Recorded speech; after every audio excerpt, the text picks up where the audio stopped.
I just want to go back to this beautiful line dito sa ating kakapatugtog lamang na kanta na Dust in the Wind.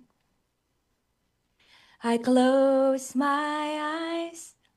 Kaya nga sabi nila, you know, in the scheme of things, ang eternity is like a blink of an eye talaga. And it's so true, no? Close my eyes only for a moment and the moment's gone. Maya-maya lang, tapos na. You know?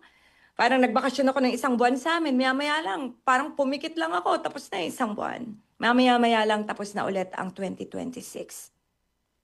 Kaya, sabi nga sa kanta, same old song, just a drop of water in an endless sea.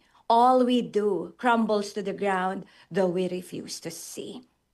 Dust in the wind. All we are is dust in the wind. Kaya, ngayong taon na to, mga kaibigan, I'm really going to let go of a lot of possessions, a lot of clothes, maybe even my books. I'm going to give them away. I'm going to live a simpler life this 2026. Kasi aanhin ko naman yung mga yan. May mga libro nga ako na hindi ko pa nababasa. You know, I'm going to live a simpler life, making simpler choices. Sana ikaw din, kaibigan. Wala na akong papangarapin na sobrang magbibigay sa akin ng stress. How about you, dear friends? Huwag na tayo masyadong mag-cling sa mga bagay na parang ang hirap abutin. Tapos nasistress tayo kasi gusto natin na makuha agad ng mabilis. So hopefully, ngayong araw na to is going to be a sacred pause for us. Pause lang, kung ano. Pang-apat na araw na ng 2026 and siguro mas magandang tumahimik at pag-isipang mabuti kung ano ang dapat na bigyan ng halaga ngayong taon na ito.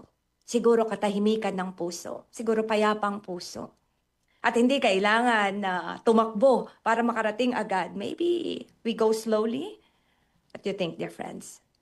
Siguro mas bigyan natin ng panahon ang ating mga sarili para makapagpahinga. Maybe we need to ask ourselves, where do I need to slow down more? Ano kaya yung mga matagal na humihiling sa akin ng panahon? Baka panahon para mag-aral muli, magdasal muli, kaya simplehan ang buhay. Ano kaya yung mga ipinipilit ko na hindi naman talaga pwede? Wag na, sukuan na natin.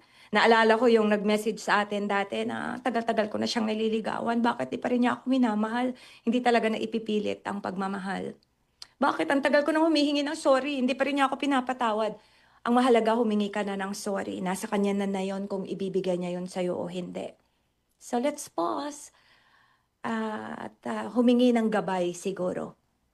At tumingin sa mga parating na araw ng may pag-asa. I think that's my favorite word for today. Hope, pag-asa pa rin. Na mas maganda na wag nating sabihin, wala nang pag-asa. Itong taon na to, wala nang pag-asa to. Ang bayan natin, wala nang pag-asa to. Subukan lang natin, baka sakali.